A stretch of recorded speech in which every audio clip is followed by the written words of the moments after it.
gross. Kind of makes you go, what were they thinking? Adonai-Bezek would cut off their thumbs and their big toes. Because if you cut off your thumbs, you can't hold a sword anymore. If you cut off your big toe, you're going to have a hard time balancing yourself. You just can't run away real easy. And can I tell you, in that day and time, they probably just didn't cut it and stitch it up. Mike had some stitches this week from cutting his hand, had about 20-something stitches. They probably didn't cut their thumbs and big toes off and stitch it all nice and pretty and put some jelly or some antibiotic on it. They probably just cut their thumbs off and let it bleed till it scabbed over and just stopped bleeding. So with gangrene and infection setting in their toes and in their thumbs, he did something else very interesting with the kings that he captured. Instead of putting them in a prison cell, he kept the kings under his dinner table. Under his dinner table, so that when it came time to eat, he would have all these kings under his dinner table begging for food. And he treated these kings like dogs. And he would eat, and whatever scraps he would throw under the table as they begged for food. You ever heard that saying that whatever goes around, comes around? Look at your neighbor and say, whatever goes around, comes around. We also say stuff like, your payback is coming.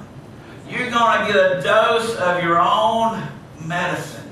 There's something in us as human nature that loves to see when the bad man gets it coming back to him. I was raised on wrestling, and when they would beat up my star, when they would beat up my hero, I can remember sitting in front of the TV crying my eyes out. And when I finally got a little bit older and somebody told me that wrestling was fake, I wasn't mad. I was so happy. I was so happy. The payback's coming. Whatever goes around, comes around. And it's not too long before Adonai-Bezek and his 10,000 men face the children of Judah and their brother Simon, the Israelites, the people of God.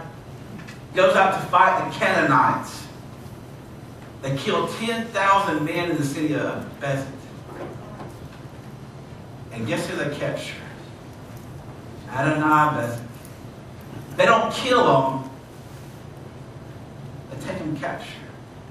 And in Judges chapter 1 and verse 6, it says that Adonai-Bezek fled, but they chased him and caught him and cut off his thumbs and big toes. Huh? They did exactly what Adonai-Bezek had done to 70 kings prior. They did exactly the same thing to Adonai-Bezek. Cut off his thumbs and his big toes. Whatever goes around, comes around. Judges 1 verse 7 has Adonai-Bezek's response. Judges 1 verse 7 says, Then Adonai-Bezek said, 70 kings with their thumbs and big toes cut off have picked up scraps from under my table. Now God has paid me back for what I did to them. God paid me back for what I did to them. You see, we love talking about a God of mercy. We love talking about a God of love. That's the God we serve. But in the same breath, we serve a God of judgment. That our Bible says there will come a day when every knee will bow and every tongue confess that He is Lord. Judgment is coming whether we like it or not. There was a guy named Jacob in your Old Testament that had a brother named Esau. And the Bible describes just the weirdest thing about Esau. It described Esau as being a hairy man. A red, hairy man. They had a father, Isaac, that was blind. And Jacob wanted the birthright of Esau. And so he deceived Isaac, his father, by putting goat skin on his arm. And so that when Isaac felt his arm, he thought it was Esau. And Isaac gave, who he thought was Esau, the blessing of the firstborn son, gave it to Jacob. Jacob was a deceiver, a manipulator, a liar. But my Bible says what comes around, goes around. So you fast forward a couple of years, and Jacob has a bunch of kids, a big family. And you know one of these boys really well, Joseph, and the coat of many colors.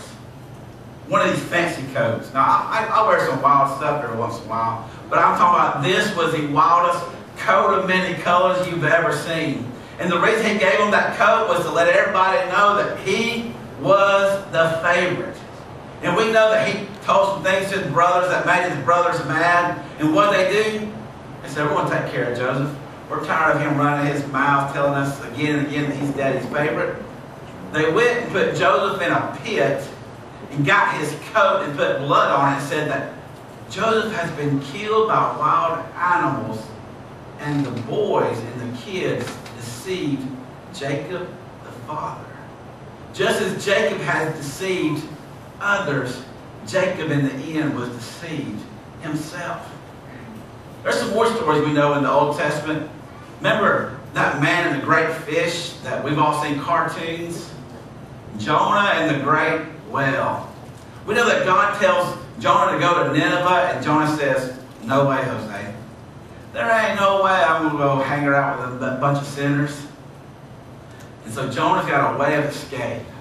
He goes and he gets on a boat going in the opposite direction from Nineveh. But we know that the storms come, they throw Jonah overboard, he gets swallowed by a great big fish. Can you imagine a great big fish? The digestive juices of that whale going to work on his skin. What happens when a wound touches salt water? It makes it that much worse. Don't you know the great pain that Jonah was in the belly of the whale? But the whale, your Bible says, it just like spit Jonah up. Spit him up on the land. I think when he was spit up, and he just looked on the beach somewhere, and he said, Lord, have mercy, what have I been through? Where am I at? And probably somebody came up and said, hey, buddy, you're in Nineveh. He's like, you got to be kidding me. The very land that I was trying to run from, the big fish done come and spit me up on the very land that I was trying to escape. What goes around, comes around. Even King David, in his very highest point of his life, committed murder and adultery. He was prophesied by the prophet Nathan that what goes around comes around. In David's life, his murder and his adultery was repeated and duplicated through the life of his kids. Now we got a 2-year-old, and that makes me a little scared. Because if we think about what we used to do, and how it can come up to haunt us and our kids, that we say the things that we meddled in, our kids will suffer and be addicted to. The things that were just stuff that we could play with and manage, our kids will not only play and meddle in it, but they'll take it another step deeper. That's why when I see an alcoholic dad or a parent that just casually drinks, a parent that just has a glass of wine or the occasional beer and, hey, I can handle it. Your kids can't handle it. What you model to your kids, not only when they say it's okay, but they'll do it to excess. So when you allow your kid to casually drink, it may not even show up in that kid. But let me take you and show you how many grandkids suffer with alcoholism that have alcoholic grandparents. You start those generational curses. You pass on a tradition. You pass on vices. You pass on addictions. That's why we say we just got to get it out.